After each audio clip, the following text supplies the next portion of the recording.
আমি ওরা যথেষ্ট ভালোবাসি, তোমরা সবাই খুব ভালো করে জানো। ওর প্রতি ভালোবাসা আমার কোনোদিন কমবেও না।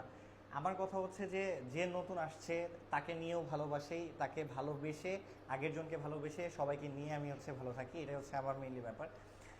আর আর গাইস, আপনাদের কাছে আমার আমার একটা ছোট্ট রিকোয়েস্ট থাকবে, সেটা হচ্ছে আপনারা যদি অনেকে তিশার হেটার্স হয়ে থাকেন, এই সময়টায় প্লিজ এমন কোনো কথা বলবেন না যেটা নিতে পারবে না, ঠিক আছে? কারণ অনেক একটা খারাপ সময় বা সিচুয়েশনের মধ্য দিয়ে কিন্তু যাচ্ছে ও, যেটা সত্য কথা। একটা ব্যাপার হচ্ছে যে যে যাই বলুক, এখানে মানে ও একটা রাগের বসে একটা কাজ করছিল, আর আমি আমার লাইফের এমন একটা পর্যায়ে ওরে নিয়ে দাঁড়া করায় ফেলছি এখন, যে এমন একটা কাজ আমি করে ফেললাম যেটার কারণে ও পুরো ভাঙাচোরা শেষ।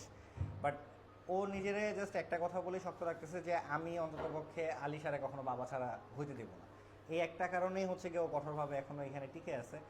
আর মন খারাপের জায়গাটা থাকবে স্বাভাবিক। এখন দোয়া করতেছি আমি আমার দিক থেকে যেন এই দিকটা, এই কথাটাই যেন ওর টিকে থাকে। আপনারা সবাই একটু সাপোর্ট করবেন যেন সংসারটা না ভেঙে যায়।